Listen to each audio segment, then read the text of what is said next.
হাদিসে এসছে অনেকে কিয়ামতের সময় দুধ দহন করবে, ওই দুধটা নিয়ে আর ঘরে ফিরতে পারবে না। অনেকে বাজারে থাকবে, ওই বাজার নিয়ে আর ঘরে ফিরতে পারবে না। অনেকে গোসল করবে আর ফিরতে পারবে না। অনেকে ক্ষেত খামারে চাষ করতে গিয়েছে আর ফিরে আসতে পারবে না। যে যেই মুহূর্তে আছে এমন সাডেনলি আকস্মিকভাবে কিয়ামতের বিভীষিকা গ্রাস করবে, আপনি কিছু বলেও যেতে পারবেন না কাউকে যে এটা সেটা। আল্লাহ বলেন যখন আসবে বলে কয়ে আসবে না, ভয়ঙ্কর ভাবে সেটা আসবে। কিয়ামতটা কেমন হবে, কিয়ামতের বিভীষিকাময় পরিস্থিতি আল্লাহ পিকচারাইজ করছেন। দেখুন, আল্লাহ বলেন নফিখ ফিস সূর, সিংগায় ফুৎকার দেয়া হবে। সিংগায় ফুৎকার কয়টা আমরা বিভিন্ন আলোচনায় বলেছিলাম, মোট তিনটা, বেসিকলি তিনটা। একটা হচ্ছে নাফখাতুল ফাজা, দেয়ার সাথে সাথে লন্ডভন্ড সব মানুষ ভয়ে তটস্থ হবে। 2 নম্বর হচ্ছে নাফখাতুস সাইক, ওই সিংগার ফুৎকার সব মারা যাবে, ইভেন ইসরাফিল নিজেও ফুৎকার দিয়ে মারা যাবে। এরপরে আল্লাহ তাআলা ইসরাফিলকে জীবিত করবেন, সে জীবিত হয়ে আরেকটা ফুৎকার দিবে, তখন সবাই উঠবে। তো এই ফুৎকারটা কোন ফুৎকার? 3 নম্বর ফুৎকার, the last whistle of the trumpet. যখন সিংহে ফুৎকার দেওয়া হবে, ফাইদা হুম মিনাল আজদাসি ইলা রাব্বিহিম ইয়ানসিলুন। ফুৎকারটা কিভাবে দিবে? হাদিসে এসছে আল্লাহ তাআলা এই ইসরাফিল ফেরেশতাকে শুধু তৈরি করেছেন একটা বাঁশিতে ফু দেওয়ার জন্য, আর কোনো কাজ নেই। This is the only job specification of Angel Israfil আলাইহিস সালাম। ওনার কাজে একটাই। বিশাল আকৃতির এই ফেরেশতা, তাকে সৃষ্টি করার পর থেকে তার 2 ঠোঁটের মাঝখানে এই বিউগল বা ট্রাম্পিটটাকে, হুইসেলের বাঁশিটাকে রেখে তিনি আরশের দিকে তাকিয়ে আছে, যাতে আল্লাহ তাআলার আদেশ আসার পরে এক মুহূর্ত চোখের পলকও যাতে দেরি না হয়। কখন আল্লাহ বলবেন সাথে সাথে হুইসেল দেবেন। আল্লাহু আকবার। হুইসেল দেওয়ার পরে 3 নম্বর হুইসেলের কথা এখানে উদ্দেশ্য। দেওয়ার পরে কি হবে? মিনাল আজদাসি ইলা রাব্বিহিম ইয়ানসিলুন। অনেক মুফাসসির বলেছেন মিনাল আজদাস মানে মিনাল কুবুর, কবর থেকে লাশগুলো উঠতে আরম্ভ করবে, এবং ইলা রাব্বিহিম ইয়ানসিলুন, আল্লাহর দিকে দৌড়াতে শুরু করবে। ইয়ানসিলুনের অর্থ অনেকে বলেছে ইয়ান্তাশিরুন, ছুটবে। আবার ইয়ানসিলুন শব্দের রুট ওয়ার্ড হচ্ছে নাসাল। নাসাল মানে জেনারেশন, মানে জেনারেশন টু জেনারেশন উঠবে, জেনারেশন টু জেনারেশন উঠবে। লক্ষ লক্ষ বছর আগের মানুষ উঠবে। কিয়ামতের আগে, সপ্তাহখানিক আগে যে মারা গেছে, যার বডিটা হয়তো এখনো পচে নাই, সেও উঠবে। আবার লক্ষ লক্ষ বছর আগে সেই যে আদম আলাইহিস সালামের ছেলে হাবিলকে হত্যা করেছিল কাবিল, হাবিল হচ্ছে পৃথিবীর প্রথম নিহত মানব, তার কবরের জিন্দেগিটা বড্ড লম্বা, তিনিও উঠবেন। জেনারেশন টু জেনারেশন সব উঠতে আরম্ভ করবে। আজদাস অনেকে বলেছেন কবর, আসলে আজদাস আরো ব্যাপক। কবর ছাড়া অন্যান্য জায়গা থেকে উঠবে, কারণ পৃথিবীর অনেক জায়গায় বন্যা হয়েছে, অনেক জায়গায় সভ্যতা চেঞ্জ হয়েছে। একসময় এখানে কবর ছিল, লাশ ছিল, এখন এখানে শহর হয়ে গেছে, ডাউন টাউন। তো এর ভিতরে তো মানুষের লাশ পড়ে আছে মাটির নিচে, বা তার কোনো না কোনো অস্তিত্ব আছে। আল্লাহ বলেন ওইখান থেকে আমি উঠাবো, দলে দলে, জেনারেশন টু জেনারেশন সব উঠবে। এরপরের আয়াতটা খুব ইন্টারেস্টিং, আমার খুব পছন্দের আয়াত। উঠে কি বলবে? ক্বালু ইয়া ওয়াইলানা মান বা'আসানা মিন মারকাদিনা। ইয়া ওয়াইলানা, আফসোস, মান বা'আসানা মিন মারকাদিনা, কে আমাদের ঘুম ভাঙালো রে, কে আমাদেরকে উঠালো? সবাই অদ্ভুত, মানে কি যে হয়েছে টেরই করতে পারবে না। মাঝখানে আমরা যখন গভীর ঘুমে আচ্ছন্ন থাকি, কেউ হুট করে আমাদেরকে বড় আওয়াজে ডাক দিলে আমরা উঠে এখনো সম্বিত ফিরে পাইনি, কেমন যেন আমরা কি কি বলতে থাকি, তাদের অবস্থা এরকম হবে। কে আমাদেরকে উঠালো? হাজার হাজার মানুষ এটা বলতে আরম্ভ করবে। হাযা মা ওয়া'দার রহমান, এটাই সেদিন যার প্রতিশ্রুতি রহমান দিয়েছিলেন, আল্লাহ দিয়েছিলেন। ওয়া সাদাকাল মুরসালুন, রাসূলরা ঠিকই বলেছিলেন। এই কথাটা আসলে কে বলবে? তাফসীরে 3টা কথা এসেছে। এক, হাজার হাজার মানুষ উঠার পরে প্রশ্ন করে তারা নিজেরাই বলবে, যখন হুশ ফিরে আসবে, আরে তাই তো, ওই যে নবীরানা বলতো যে একদিন নাকি বিশাল সাউন্ড এসে সিঙ্গার ফুৎকারে সবাইকে উঠানো হবে, বিচার করা হবে, আজকে তো বোধহয় ওই দিন।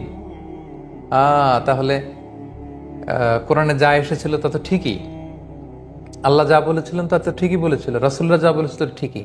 এই যে নাস্তিকরা যারা আল্লাহ বিশ্বাস করেন, আখিরাতে বিশ্বাস করেন, ওই দিন হুশ ফিরে পাবে। হায় রে, কত আমরা ফেসবুক লাইভ করতাম, কত পডকাস্ট করতাম, স্রষ্টা নাই, আখিরাত বলতে কিছু নাই, there is no life after death, এগুলো বলতাম।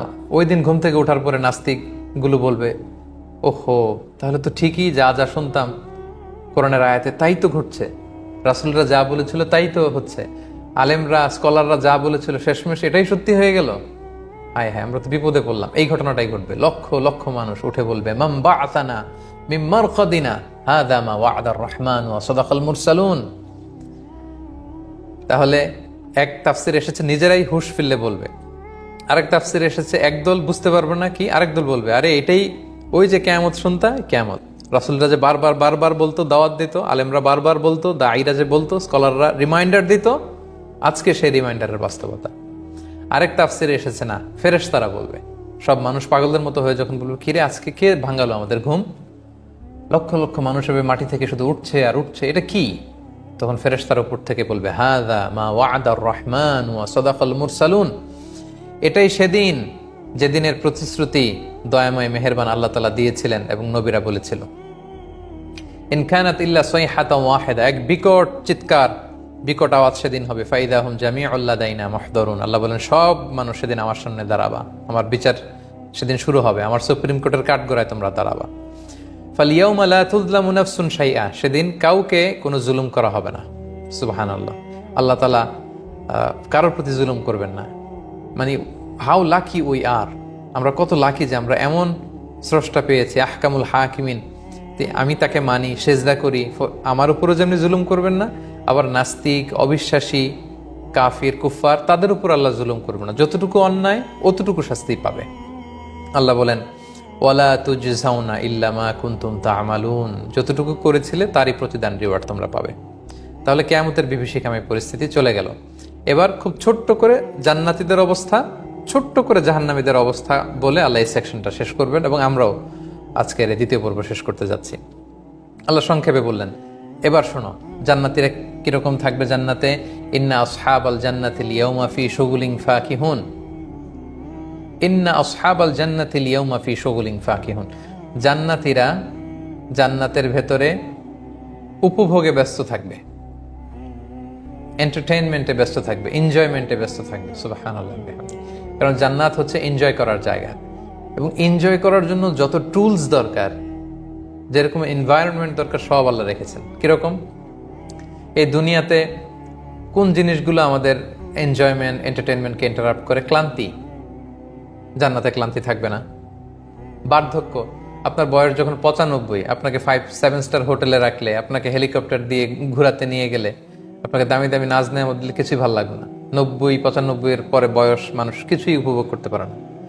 জান্নাতের ভিতরে বার্ধক্য থাকবে না, কেউ বৃদ্ধই হবে না, সবাই হবে 33 বছরের তাগড়া যুবক।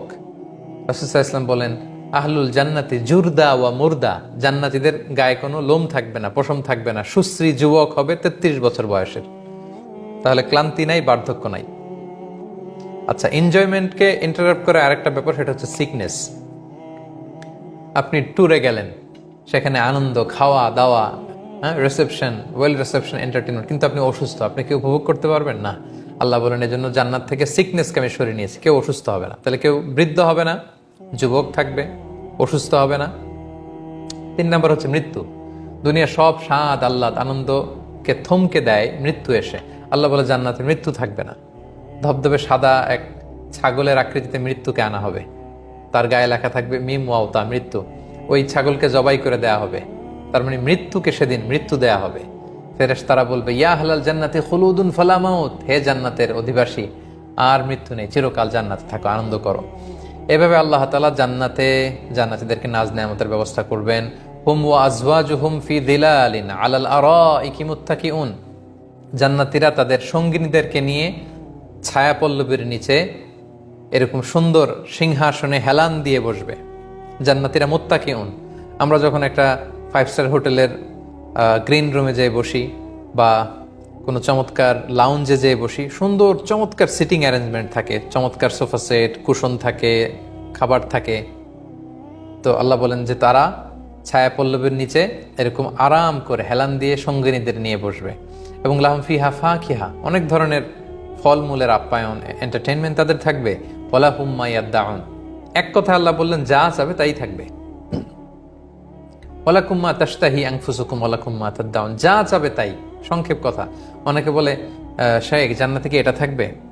অনেক ছোট্ট বাচ্চারা তারা প্রশ্ন করে যে জান্নাতে কি এটা পাওয়া যাবে, গাড়ি পাওয়া যাবে, খেলনা পাওয়া যাবে, মজা পাওয়া যাবে, চকলেট পাওয়া যাবে, এটা পাওয়া যাবে?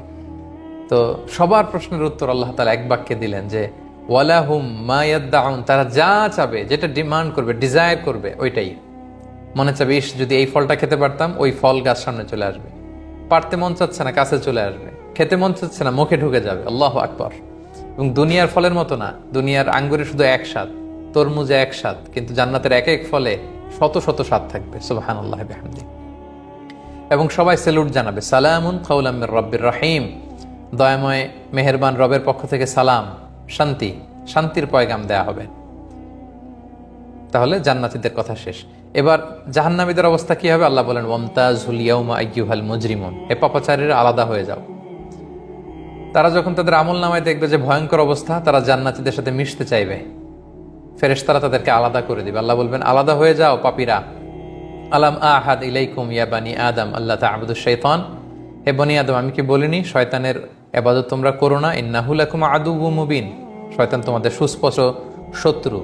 এবং আমি বলেছি ওয়া আনি আবুদুনি, আমি আল্লাহর ইবাদত করো। হাযা সিরাতুম মুস্তাকিম, এটাই হচ্ছে সহজ সরল পথ, দ্য স্ট্রেইট পাথ। ওয়ালাকাদ আদাল্লা মিনকুম জিবিল্লান কাসীরা, এই শয়তান অনেক প্রজন্মকে ধ্বংস করে দিয়েছে, অনেক মানুষকে ধ্বংস করেছে, ভ্রষ্ট করেছে। আফালাম তাকুনু তাআকিলুন, নবীরা এত বলার পরেও, কোরআনের এত আয়াত তোমাদেরকে রিমাইন্ডার দেওয়ার পরে, তারপরেও তোমরা বুঝলা না? এত দাওয়াত দেওয়ার পরেও যেহেতু তোমরা সীমালঙ্ঘন করেছো, অবাধ্যতা করেছো, your destination might be the hell fire, জাহান্নামে তোমাদেরকে যেতে হবে। তখন আল্লাহ বলবেন, হাযিহি জাহান্নামুল্লাতী কুনতুম তুআদুন, এই যে তোমাদের জন্য জাহান্নাম প্রস্তুত রাখা হয়েছে। তোমরা যে বলতে কবে জাহান্নামে যাব, কবে সে আযাব আসবে, আজকে এই যে আযাব উপভোগ করো। ইসলাউহা ইয়ানি উদখুলুহাল ইয়াউম, আজকে ঢুকো জাহান্নামে, বিমা কুনতুম তাকফুরুন, তোমাদের অস্বীকৃতির কারণে এই জাহান্নামে তোমাদের আবাসস্থল। এরপরের আয়াতটা খুব ইন্টারেস্টিং। আল্লাহ বলেন, আল ইয়াউমা নাখতিমু আলা আফওয়াহিম, আজকে তাদের মুখে আমি সিলগালা করে দিব। ওয়া তুকাল্লিমুনা আইদিহিম, তাদের হাত কথা বলবে অটোমেটিক্যালি। ওয়া তাশহাদু আরজুলুহুম বিমা কানু ইয়াকসিবুন, তাদের পা সাক্ষী দিবে তারা কোথায় গিয়েছিল, কোন পাপ কাজে অংশগ্রহণ করেছিল, কোন অন্যায় অংশগ্রহণ করেছিল। আল্লাহু আকবার। মানুষ অবাক হয়ে বলবে, লিমা শাহিদতুম আলাইনা, হে হাত, হে চামড়া, কেন তুমি আমার বিরুদ্ধে কথা বলছো? তোমাকে কত যত্ন নিয়েছি, কত লোশন মেখেছি, কত ক্রিম দিয়েছি, কত পারফিউম দিয়েছি, কত যত্নে তোমাকে আমি হাত পাগুলোকে আমি টেক কেয়ার করেছি, তোমরা আমার বিরুদ্ধে সাক্ষ্য দিচ্ছ। তারা বলবে, আনতাকানাল্লাহু আনতাকা কুল্লা শাই, যে আল্লাহ সবাইকে কথা বলার সুযোগ দিতে পারেন, সে আল্লাহ আজকে আমাদেরকে সুযোগ দিয়েছেন, আমরা সাক্ষ্য দিচ্ছি। আল্লাহ তাআলা বলেন, আজকে তোমাদের বাঁচার কোনো উপায় নেই। ওয়ালাউ নাশাউ লাতামাসনা আলা আ'য়ুনিহিম ফাস্তাবাকুস সিরাতা ফাআন্না ইউবসিরুন, আমি চাইলে তাদেরকে অন্ধ করে দিতে পারতাম, চোখগুলোকে এরকম মিলিয়ে দিতে পারতাম, তারা তো রাস্তা খুঁজে পেত না।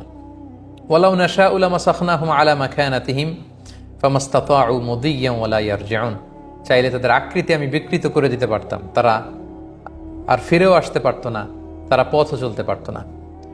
আল্লাহ সুবহানাহু ওয়া তাআলা এই 67 নম্বর আয়াতে এসে ভবিষ্যতে আমরা কি ধরনের ভয়াবহ পরিস্থিতি বা নাজ নেয়ামতের মুখোমুখি হতে পারি সে বর্ণনাটি দিয়ে সূরা ইয়াসিনের 4th সেকশন শেষ করেছেন। সম্মানিত সুধী, তাহলে আজকের আমরা 4 এবং 5 নম্বর সেকশনটি কভার করলাম। 4 নম্বর সেকশনে আমরা 3টা নিদর্শন শুনলাম এবং 5 নম্বর সেকশনে আল্লাহ ভবিষ্যতে আমরা যে ভয়াবহ কিয়ামতের মুখোমুখি হতে যাচ্ছি, তারপরে হয় জান্নাত নয় জাহান্নাম হবে আমাদের ডেস্টিনেশন।